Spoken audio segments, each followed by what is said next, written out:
Y aquí en Clima de Radio recibimos al licenciado Franco Pérez Ropero, quien es kinesiólogo, gracias a este espacio que nos permite Coquimen, el Colegio de Kinesiólogos de Mendoza, ir conociendo distintos profesionales y en este caso con Franco profundizar en lo que ya nos ha estado explicando, explayándose en una visita anterior y nos ha quedado varios temas. Quisiera retomar, Franco, el tema que vos estás desarrollando y trabajando, que es esto que se llama readaptación deportiva. ¿Qué es? ¿En qué consiste? La readaptación deportiva es un concepto que viene de Europa y que se aplica actualmente en América, bueno, en todo el mundo. Sería ese periodo de tiempo en el que uno tiene que llevar al atleta o a la persona que entrene desde el box de fisioterapia a la cancha nuevamente. Y ese transcurso de tiempo es lo más complicado de trabajar, porque tenemos que ser un mix, tenemos que ser una mezcla entre profesor de educación física y kinesiólogo. Saber con qué ejercicios arrancar, cómo ir subiendo la carga, cómo se va adaptando el atleta y afinar mucho el ojo en ver qué le falta. ¿Y se juega contrarreloj o no necesariamente? Sí, sobre todo en el alto rendimiento. Hay un caso que es de Luciano Sánchez. Bueno, sufrió una lesión brutal en la rodilla y él estaba en el alto rendimiento, es decir, es un trabajo contra ¿De qué deportista? ¿De qué es? Fútbol. Es un trabajo contra reloj todo el tiempo. A mí me tocó cuando hice mis prácticas y trabajé en el Tomba, en Fútbol Club Tomba, un jugador que también había sufrido una fractura a la altura de la tibia y peroné, justo en la articulación del tobillo. Y uno lo veía y parecía que estaba bien, que caminaba bien. Lo ponías a prueba y a ese tobillo le faltaba un montón. Y la fuerza de ese gemelo le faltaba un montón. Entonces no es una cuestión... Pero eso es a ojo de un entendedor. Y fíjate que cada vez uno va profundizando más, estudiando más, y te das cuenta que no es solamente que se te lesiona la estructura. Es decir, no tenés solamente la fractura en la tibia y el peroné. Tenés una lesión, a mí me gusta llamarla de esta forma, hasta una lesión neurológica. Es decir, difícilmente ese pie va a saber cómo moverse si no tiene registro de dónde se encuentra. Es decir, si al cerebro no le llega información de cómo está ese tobillo, de cómo está ese pie, de cómo se mueve, de cómo están los músculos, etcétera, la forma de hacer el movimiento va a ser totalmente caótica. Va a ser un desastre. Aunque en apariencia la persona se mueva correctamente. Que se mueva correctamente. Muchos en el Barcelona le llaman la orquesta sinfónica, al trabajo que tiene el cerebro con respecto a la acción y la correlación de todos los músculos. Bien, ahí llegan mensajes al WhatsApp de la radio. Rocío, te voy a pedir si lo podemos compartir. Uno, mira, tiene que ver con los mitos que empezamos a hablar en el anticipo. 261-329-2234. Qué increíble la cantidad de mitos que hay alrededor del deporte. Le pregunto a su especialista, ¿se puede hacer rehabilitación deportiva si uno tiene obesidad? Pregunta César de Lulunta. Sí, se puede hacer y es muy importante acompañar la readaptación deportiva con la nutrición deportiva. Porque en este caso la nutrición tiene que ir al servicio de fomentar las adaptaciones al entrenamiento, claro, y la readaptación. O sea, vamos a un caso común, vos tenés un desgarro, sí, vos tendrías que seguir una alimentación, un protocolo de alimentación, una nutrición periodizada se llama, específicamente para poder ayudar a que se recupere más, claro, rápido ese desgarro. Indistinto si tenés sobrepeso, normopeso o sos bajo peso. Que eso se puede jugar, se puede jugar con la cantidad de calorías que consumas. Pero tenemos que ir enfocado al objetivo. Pero una que cosa no quita la otra. Exactamente. ¿Estás preparado? Porque han entrado varios mensajes. Que vengan, sin miedo. ¿Estás preparado? Muy bien, esa es la actitud, vamos. Hola, una pregunta para el kinesiólogo. Primero que nada, se nota que sabe mucho. ¿Qué opina del ejercicio durante estos tiempos tan fríos? ¿Qué actividades sugiere? Muy buena la radio. Indistinto, porque no importa si vos vas a hacer entrenamiento en un clima frío, sobre todo, refiriéndome a enfermedades, ¿no? Sí. En un clima frío, en un clima caluroso. Lo importante que pasa cuando uno se enferma, no te enfermas porque te pegue el frío, no te enfermas porque te pegue el calor. Te enfermas porque se rompe el equilibrio, homeostasis, se le dice, el equilibrio como tal del organismo. Vas de un lado al otro tanto tiempo que el cuerpo no puede regularse O adecuadamente. sea, de un lado a otro es del frío al calor. Del frío al calor. Vas de un momento de frío a un momento de calor todo el tiempo, que el cuerpo no puede regularse, pierde ese equilibrio y ahí es donde cae. Pero a cae ver, en yo ahora enfermedad. voy a entrar con una pregunta mía personal. Vamos. Día de frío, salgo a caminar. Yo me gusta salir a caminar al parque. ¿Sabes que no sé qué ropa llevarme? Porque empiezo y me da calor, me saco la campera, después me la cuelgo en la cintura. ¿Cómo hay que ir vestido para caminar? En este caso, idealmente, para que no te vayas a enfermar, Sí. es que salgas bien abrigada, pero porque vos estás abrigada en tu casa. De ahí vos vas a salir, vos estás en tu casa con No, bueno, 25 pero me grados. salgo a caminar. Entonces te pones, suponete, una remera, un buzo y una campera. Pero cuando ya te hiciste Vamos un par de sacando kilómetros, capas. te vas sacando la campera. Pero tampoco te podés quedar en remera. No, tiene que ser un punto medio, tiene que ser algo razonable. En algún momento vas a entrar en calor, Claro. de pronto va a aumentar la temperatura corporal y de alguna manera el cuerpo tiene que ver de disipar ese calor para mantener justamente el Sin la equilibrio. necesidad de tener que sacarte quizás de hasta quedarte en remera. ¿o Claro, no? a ver, Entonces quizá lo ideal sería empezar a caminar ya sin la campera. Empezá a caminar con una campera fina y de ahí sacala, atala en la cintura y seguí caminando normal. A medida que vas sintiendo que vas entrando en calor, van a pasar muchos procesos fisiológicos. Es más, Asker Youkendrup justamente dice que el cuerpo en ese sentido funciona como el motor de un auto. En una relación de 1:4. Por una caloría consumida, en energía, en movimiento, perdés 4 en calor.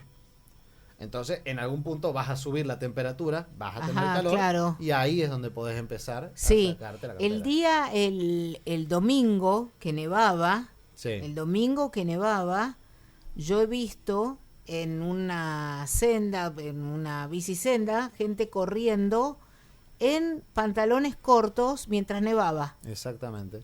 como si nada. Mientras tanto, yo estaba en el parque con la nieve con 5 capas de ropa así. Sacándote Qué bien, fotos. Sacándome fotos. Pero tuve, Bueno. tuve la suerte de poder ir a Potrerillos justo con mi familia ese día de nieve y me llamó la atención ver gente corriendo a la altura de las compuertas, Sí. que estaba en pantalón corto y remera bueno. manga corta.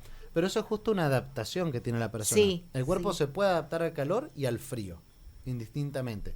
Que demora más tiempo. Yo estoy demora más segura tiempo. que el que iba corriendo el día de la nieve con pantalón corto no tenía frío. No. Estoy segura. En ese momento no. No, en ese momento no. Pero tiene que adaptarse, no lo podés hacer de un momento al otro. Claro, es lo mismo que cuando entras a una pileta de natación. Sí. De hecho, por ejemplo, pasa, sucede mucho en el fútbol cuando uno tiene que hacer una competencia que vos estás en un clima frío y tenés que migrar a hacer la competencia, jugar el partido en Sí. un clima caluroso. Se usan cámaras térmicas que facilitan la adaptación del cuerpo a esas altas temperaturas. Se coloca la cámara con la temperatura, la humedad específica. ¿Qué? ¿Metes al jugador ahí Se mete adentro? el jugador, sí, se hace en Qué el tecnología. Mirá vos. se ingresa el jugador a esa cámara y facilita la adaptación al calor. Es una forma para poder evitar que sufra un golpe de calor, un desmayo por calor, etcétera. Vas entrenando, claro. Exactamente. Sí, el tema de la pileta me quedé pensando es un gran tema, ¿no? Porque hay muchos, me incluyo, que me encanta entrar a una pileta que tenga 30 grados. Sí, estás Claro, cómodo. claro. Pero después cuando vos entras en una que tenés menos temperatura, Y te da un golpe de frío que pero después no, cuando empezás a nadar ya no. vas a aclimatarte. Es exactamente lo que vos estás diciendo, Claro. tal cual. Es una de las Seguimos con herramientas. mensajitos que llegan, vamos. Vamos. Buenas noches, Clima de Radio. Una pregunta para el kinesiólogo Franco. Hace poco sufrí un desgarro grado 1 en el isquio tibial derecho. ¿Qué me recomienda para volver de a poco? No soy deportista, solo alguien que salió a jugar en frío y sin calentar, dice Matías de las Heras. Bueno, Muy buena pregunta. Mati, primero, eso no se hace. Arrancando por ahí, que entrar en calor. Muy mal, Sí. Matías. No, y en una lesión hay 3 momentos, una fase aguda, una fase subaguda y una fase funcional. En el momento agudo son las primeras 72 horas. Si te acabas de desgarrar, protocolo POLIS, que es colocar hielo, elevar la pierna, Sí. relájate un ratito. Vamos disminuyendo el edema y la inflamación que se está generando en esa lesión. En la parte subaguda, que será hasta las primeras 2 semanitas, empecemos con un entrenamiento de fuerza pero leve, sin sumar mucha carga. Tranquilo, movilizaciones activas si podés, si no tenés mucho dolor y sin sumarle peso. Y después tenés la fase funcional, que ahí empecemos a meternos de a poco en la actividad física nuevamente. Y después vendría la readaptación si habláramos de alto rendimiento, que es otro cantar. Bien, vamos a la última pregunta. Vamos. Una más y ya cerramos esta charla que estamos teniendo con el kinesiólogo, que hoy nos trae un tema más que interesante, que estamos pensando en cómo se readapta una persona que ha tenido una lesión, cómo vuelve a su actividad deportiva, y él es el licenciado Franco Pérez Ropero. Sí. Se ve que hay muchas dudas. Acá nos dicen, buenas noches, pregunta para el kinesiólogo Franco Pérez, ¿es bueno entrenar en la mañana con el estómago vacío o sin desayunar? Ah, que me encanta esa pregunta. Eso es una estrategia, se llama entrenamiento en ayuna, y depende de la adaptación que hayas tenido al mismo. Es decir, suponete, vos estabas acostumbrado a desayunar huevo revuelto con salchicha y panceta, Sí. y al otro día no comes nada en el desayuno, seguramente te va a dar una hipoglucemia que no vas a poder correr más de 5 minutos. Ahora, que lo podés hacer si te vas adaptando de a poco, vas empezando a limitar la cantidad de alimento que comas en la mañana hasta que puedas tolerar entrenar en ayuna, y de ahí vas subiendo la intensidad en ejercicio, se puede. Pero es mejor eso, ¿no? Muchos Es recomendado. Muchos te dicen que el desayuno es la comida más importante del día. No lo es. Hay jugadores, hay deportistas, hay casos que pueden entrenar sin desayunar necesariamente.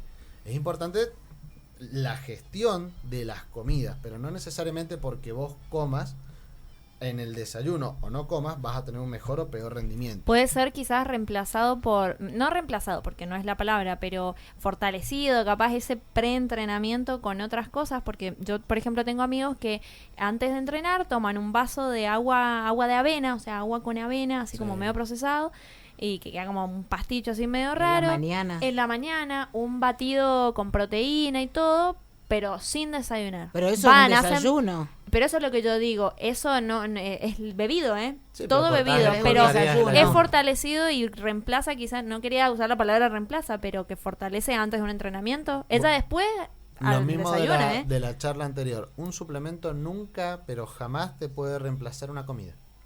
No es lo ideal, no es lo recomendado para un óptimo estado de salud. Ahora, hay personas que pueden tener, como este conocido que me decís, puede consumir eso en el desayuno y no le genera absolutamente nada, como hay personas que comen un tercio de eso y ya tienen malestar estomacal y no pueden entrenar. Pero, Franco, si uno se la banca, yo no estoy hablando de un entrenamiento, salir a correr 10 kilómetros. Vamos a salir a caminar 5 kilómetros. Caminar media hora, 20 minutos, muy tranqui. Sí. Si te la bancás, ¿es recomendable hacerlo en ayunas? Dependiendo del objetivo que tengas, se puede hacer. Depende, si tu objetivo es perder peso, bueno, una estrategia nutricional puede ser entrenamiento en ayunas.